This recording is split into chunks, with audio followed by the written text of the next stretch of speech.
Bouncer सभी लोग मिलके, सीसीटीवी में फुटेज है, मुझे घेरा गया और सभी लोग मिलके घुटना के बल पे, हाथ के बल पे हम लोग को ढकेल के बाहर किया। लेकिन अस्पताल वालों का आरोप है कि घटनाक्रम पिछले दिनों हुई थी जी, उसको लेकर के जो भी चीजें वायरल हुई, इसके बाद सैनकोट अस्पताल प्रबंधन ने प्रेस कॉन्फ्रेंस कर बहुत चीजों को अनर्गल बताया। उन्होंने कहा कि आप लोगों ने भीतर घुसकर बहुत सारे आरोप करने का कोशिश की। उन आरोपों को कैसे देखिए?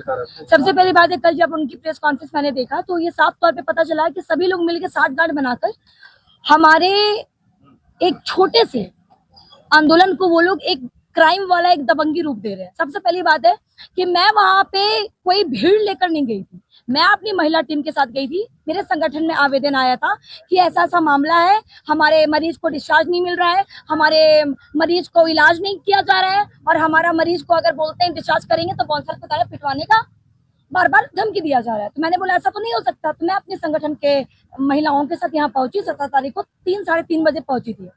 मैं आराम से गाड़ी से उतरी। पहले तो बाउंसर बोलने लगे कि गाड़ी साइड करो, उसको लेकर थोड़ा विवाद हुआ। उसके बाद जब मैं अंदर गई, जाने वाली थी, तो कुछ प्रेस भैया जो आए हुए थे वो मुझसे बाइट लिए, तो मैंने बता दिया क्या मैटर है। उसके बाद उन्होंने कहा कि ठीक है, आप अंदर जाके पहले बात कर लीजिए। अंदर से 2-3 डॉक्टर्स आए, कुछ व्हाइट वर्दी में थे, कुछ ऐसे सिविल ड्रेस में थे। उन्होंने बोला चलिए आप अंदर जाके बात कीजिए। अंदर पूरे जो जहाँ पे रिसेप्शन है वहाँ पे बहुत सारे परिजन लोग भी बैठे हुए थे। तो मैं वहां गई, जाने के बाद कुछ लोग मुझे टोकने लगा कि नहीं जा सकते हैं, और हमारे जो 1-2 प्रेस भैया थे वो अंदर जाके वीडियो ले रहे थे और हमारी महिलाएं भी वीडियो बना रही थी अपने प्रोटेक्शन के लिए कि इन लोग कुछ कर वर दे। तो मुझे बोलता है कि ऊपर चलिए, हमें कहता है कि आप ऊपर चलिए, ऊपर जाके बात करते हैं, क्या मामला है हम लोग देख लेंगे। हम लोग ऊपर, मैं अकेली क्यों जाऊँ, मेरे साथ और भी नहीं, आप सिर्फ 2 लोग चलिए। सिर्फ 2 महिलाएं ऊपर क्यों जाते हैं हम लोग? जिसमें हमने बोला कि नहीं रुक जाइए, प्रेस के सामने जो भी बात है मीडिया के सामने बोलिए। उसमें से एक जन बोलता है कि मीडिया के सामने हर बात नहीं किया जाता है, आप ऐसा नहीं कर सकती हैं। तो मैंने बोला ठीक है। मेरी महिला लिफ्ट में चढ़ी, उधर से एक स्टाफ आए और सीधा चिल्लाने लगे कि आप बिना पूछे लिफ्ट में क्यों चढ़ी। और वो महिला भी मौजूद है, इनका हाथ पूरा मरोड़ दिया, हाथ फुला हुआ भी है, इंजुरी भी हुआ इनका। उसके बाद मेरे साथ जो भैया गए थे उन्होंने कहा कि महिला पे हाथ कैसे छोड़ा, महिला को कैसे छुआ। हमारे साथ एक भैया गए हुए तो वही ये बात बोले। उसके बाद वहां पे सभी, वो मैडम आ गई जो येलो सूट पहनी है, उनका नाम मुझे नहीं पता है, वो आ गई और वो चिल्लाने लगी मेरा हॉस्पिटल है, मेरा हॉस्पिटल है, कौन आ गया, नहीं आ सकता, कोई नहीं आ सकता, जाओ बाहर जाओ, ऐसे करके वो मुझे चिल्लाने लगी। मैंने बोला आराम से बात कीजिए, हम लोग बात करने के लिए आए हैं कि 12 लाख एस्टिमेट बिल जो दिया है आपने वो कितना सही और कितना गलत है। ठीक है, मैं मानती हूँ कि मेडिक्लेम के द्वारा हुआ है, सीसीएल कर्मी, रिटायर्ड सीसीएल कर्मी है वो, लेकिन उसके बावजूद भी तो ये फर्ज बनता है ना कि अगर आप बिल दे रहे हैं तो उसमें लिखेंगे पैरासिटामोल इतना रुपए का। अगर कुछ आप उसमें पानी चढ़ाएं, कुछ एनर्जी, उन्होंने कहा कि मल्टीविटामिन का चला है, तो मैं अगर बोली कि अगर आप मल्टीविटामिन का चढ़ाए तो वो भी आप लिखोगे। बिल में बस लिखा हुआ था कि 8 लाख या 12 लाख एस्टिमेट है, उसमें इतनी की दवाइयां, बस दवाइयां। तो मैंने वो पूछा तो बोला ऊपर चलिए, मैंने मना कर दिया। उसी में विवाद शुरू हुआ। वो मैडम आई बाउंसर लेके, अपने जितने भी स्टाफ है, नर्सेस है, और सबसे क्या क्या बोली, कानाफूसी की, सीसीटीवी में सब होगा भैया, अंदर के सीसीटीवी में क्या बोली। भैया जब बोले कि महिला को हाथ नहीं लगाना है, उसी में बाउंसर आके इधर उधर पूरा मारने लगा, पूरा देखे होंगे पूरा खून भी निकल गया था। उसके बाद जब उनको बचाने में महिलाएं गई, सभी बाउंसर वाले ने महिलाओं को मारा। एक महिला का साड़ी तक खुल गया था, मारने लगे। उसके बाद सीधा जब बाहर उनको करने लगा, वहां पे एक पुलिस भी मौजूद थे। हमारी शिकायत बस ये है कि जो भी पुलिस वहां पे मौजूद थे, जो भी पुलिस वहां पे मौजूद थे, वो क्यों चुप रहे, वो चुप क्यों रहे। चुप रहने से क्या हो जाएगा, वो चुप, उनको बोलना चाहिए था ना, उनको कम से कम ये बताना चाहिए था कि नहीं आप महिलाओं को मत मारिए। विवाद हमारा बढ़ता गया, वो मारने लगे और हमें सभी जितने भी स्टाफ है, सफाई कर्मी, आप लोगों ने वहाँ पर गुंडागर्दी की, तोड़ फोड़ की, मारपीट की वहाँ के स्टाफ से। चलिए बहुत बढ़िया है, दर्ज हुआ है। हाँ जरूर। अगर प्रशासन, अस्पताल प्रबंधन के द्वारा यह आरोप लगाया गया है कि वो हम लोग गए गुंडागर्दी की, जो अमीषा प्रसाद आई है संपूर्ण संकट मोचन फाउंडेशन की डायरेक्टर, वो गुंडागर्दी की है, ठीक है, एविडेंस नाम का चीज होता है ना, आप प्रूफ दीजिए। अंदर में सीसीटीवी लगे हुए हैं, आप प्रूफ दीजिए। आप वहां पे बताइए, आप प्रशासन के पास ये बोलिए कि वो रिवील करे मीडिया के सामने अंदर क्या हुआ था। मैंने कोई गुंडागर्दी नहीं किया, वो चिल्लाई, मैं चिल्लाई, वो मारने लगी, तो मैं बोली कि अगर ज्यादा करेंगे तो आपका सामान फेंक देंगे। मैं नहीं बोला गुस्से में, सिर्फ महिला है, कोई बचाने वाला नहीं है, क्या करेंगे हम लोग। सेल्फ डिफेंस में ये सब चलता है, सेल्फ डिफेंस हम लोग कर सकते हैं, ये सब चीज, ये हमारा, हमें संविधान अधिकार दिया हुआ है, ठीक है। हम लोग कुछ नहीं किए, कोई गुंडागर्दी नहीं किया, हम लोग बस बात करने के लिए गए थे। वो लोग बात मानने के लिए तैयार नहीं थे। 12 लाख का एस्टिमेट बिल जो दिया, उन्होंने कहा अभी ऊपर चलिए तब बताएंगे, बस इतना ही सा मैंने कहा, आपको जो करना है यही बताइए। आप सभी ऑन कैमरा बताइए, वो लोग मना कर दिए। विवाद वो मैडम की वजह से बड़ा, जो कल प्रेस कॉन्फ्रेंस में बहुत अच्छे तरीके से मुझे ब्लेम कर रही थी कि अमीषा आई, ये की, गुंडागर्दी की, दबंगी की, उनके कारण ही विवाद बढ़ा और उनके कारण ही वो सभी बाउंसर को बोली, सफाई कर्मी को बोली कि जाके उन लोग को मारो। अब एक और बात, अंदर जो हुआ वो तो रिवील नहीं हो रहा है, अंदर जो हुआ वो तो रिवील नहीं हो रहा है, लेकिन बाहर जो हुआ वो पूरा जनता जान रही है कि बाहर क्या हुआ है। उसके बावजूद भी आप लोग देखिए, जो वायरल वीडियो है, पुलिस कर्मी वहां पे मौजूद थे, तो पुलिस पर सर लोग क्यों नहीं रोके? हमारा बस उनसे एक शिकायत था, अस्पताल वाले, सफाई कर्मी, स्टाफ सभी लोग निकल के जो मुझे घेर के जो मारे हैं, सब हंस रहे हैं पीछे, अब पकड़ो पकड़ो पकड़ो ऐसे कर रहे हैं, क्यों किया गया? ये तो प्लानिंग लग रहा है ना, प्री प्लान करके सभी लोग निकल गया मारने के लिए। इमरजेंसी अस्पताल है, सैमफोर्ड का नाम मैंने भी सुना था, बहुत बड़ा अस्पताल है, तो सभी स्टाफ, सभी नर्सेज, सभी डॉक्टर बाहर में क्या कर रहे थे आधा घंटा तक, इसका भी जवाब मुझे चाहिए। हमारी बस ये मांग है कि इस केस का निष्पक्ष तरीके से जांच हो, मेरे में जो झूठा आरोप लगाया गया है इसका भी निष्पक्ष तरीके से जांच हो, अंदर की सीसीटीवी रिवील किया जाए। प्रशासन जहां भी हमसे सपोर्ट मांगेंगे हम उनके लिए खड़े हैं, जहां भी बोलेंगे कि अमीषा जी आपका जरूरत है, मैं खड़ी रहूंगी, मैं भागने वालों में से नहीं हूं। और मैं बस यही चाहूंगी कि इस केस को आप लोग छोटा मोटा केस मत समझिए। हमारी एक और मांग है कि 2020 से लेकर 2026 तक जितने भी मेडिक्लेम के जरिए इलाज किया गया है, आयुष्मान भारत के जरिए इलाज किया गया है, कोई भी बीमा के जरिए इलाज किया गया है, उसका हम लोगों को रिपोर्ट दे।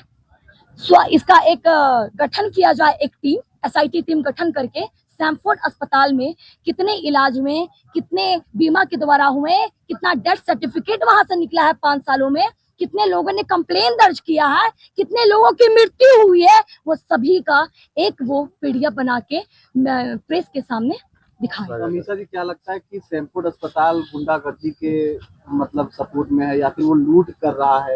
ये सब मांगने के पीछे क्या रीजन? देखिए सर, मैं वहां गई तो हमें तो वो चीज का नॉलेज नहीं था, हमें बोला गया था कि वो उसमें बहुत क्राइम होता है, मुझे लगा नहीं होता होगा, लेकिन जब वहां गई तो मैंने महसूस किया कि एक्चुअली में जब पूरा मीडिया पुलिस के सामने, वीडियो देखिए ना, पुलिस खड़े हैं, मीडिया खड़े हैं, कोई खौफ नहीं, आई नर्स लोग बाल पकड़ के मुझे नीचे कर दी, मारने लगी, तो समय गुंडागर्दी नहीं है तो क्या है? दूसरी बात, वहां के सभी बाउंसर खराब नहीं है, वहां के 2 बाउंसर भैया लोगों ने हमारी हेल्प की थी, वहां के जो डॉक्टर्स थे और वहां के जो सफाई कर्मी थे, उनके बोलने के बावजूद भी बाउंसर लोगों ने हम पे हाथ नहीं छोड़ा, वो हमें प्रोटेक्ट किए हैं, ये वीडियो में साफ नजर आया है। 2 बाउंसरों ने हमारी प्रोटेक्ट की, बाकी लोगों ने समूह बना के हमें घेरा। और आपने जो सवाल किया कि गुंडागर्दी वहां चलता है, जी हाँ, गुंडागर्दी चलता है, लूट मची हुई है। एक बात बताइए सर, गरीब कहाँ जाएगा? एक और बात, रिम्स सरकार झारखंड का सबसे बड़ा अस्पताल है, सबसे बड़ा अस्पताल होने के बाद भी वहां पे मरीज तब जाते हैं जब ऐसे बड़े बड़े अस्पताल से रेफर किए जाते हैं, जब वो खत्म हो जाते हैं। मैं, आप ट्रॉमा सेंटर जाइए, वहां पे अधिकतर मरीज, या कोई वार्ड घूमिए, अधिकतर मरीज आपको रेफर मिलेगा प्राइवेट अस्पताल से। क्यों? इसका भी एक सवाल है। रिम्स के बाहर दलाल घूमते हैं, कोई एम्बुलेंस में कोई व्यक्ति आया, कुछ आया, तो दलाल लोग उसको डायरेक्ट प्राइवेट अस्पताल लेके जाता है, अब वहां पे बोलता है कि यहाँ पे इलाज कराइए, ठीक हो जाएगा, और 3-4 दिन में उन लोग को एक से एक बिल दे दिया जाता है। मरीज जब नहीं जब उसको एफोर्ड कर पाता है, तब वो सोचता है कि अरे यार अब जान बचाना तो रिम्स चल जाता है, औकात तो है नहीं हमारा कुछ, लेकिन उसके बाद जब वहां पे जाते हैं तो फिर मरीज दर्द कर जाता है। सवाल ये है हमारा, सभी झारखंड वासियों से बस एक ही चीज कहूंगी, अगर आपको लगता है कि सैमफोर्ड अस्पताल में गुंडागर्दी हो रहा है, सैमफोर्ड अस्पताल में लूट मची है, तो अमीषा बेटी बहन का साथ दीजिए, और अगर आपको लगता है कि आपकी अमीषा बेटी बहन गलत आवाज उठाई है तो मेरा साथ नहीं दीजिए। अच्छा, जिनके साथ में ये हुई थी, क्या उनको वहाँ से डिस्चार्ज किया गया है? ये पूरा मामला आपको बता बाद सकते में हैं क्या हुआ, इस घटनाक्रम के बाद क्या हुआ? जी। उनके पिताजी आइए सैमफोर्ड अस्पताल इनको ले जाया गया बिना इंफॉर्मेशन दिए। मेरा नाम इंद्रनाथ महतो है। जोर से बोलिएगा। आप ना एकदम टू द पॉइंट। गांधीनगर में पहले उसका शुगर था, शुगर कम हो गया था, खाना भी खाती थी अच्छा से, लेकिन वो चलने फिरने नहीं सक रही थी, तो हम बोले कि 1 सप्ताह यहाँ रहने और दीजिए। 3 सप्ताह के बाद उसके बाद वहाँ से हमको बोले कि आप घर ले जाइए, तो घर न ले जा करके बोले कि दूसरा दिन बोले डिस्चार्ज कर देंगे, तो बोला चल जाइए। उसके बाद वो एक एम्बुलेंस में कह दिए कि बोले देखिए एम्बुलेंस लगा हुआ है, आप उसी में बैठ करके चल जाइए। तो फिर हम लोग उसमें जान लगे, तो हमको ये पता नहीं था कि हमको उधर भेजा जाएगा, सैमफोर्ड में भेजा जाएगा, हमको नहीं पता था।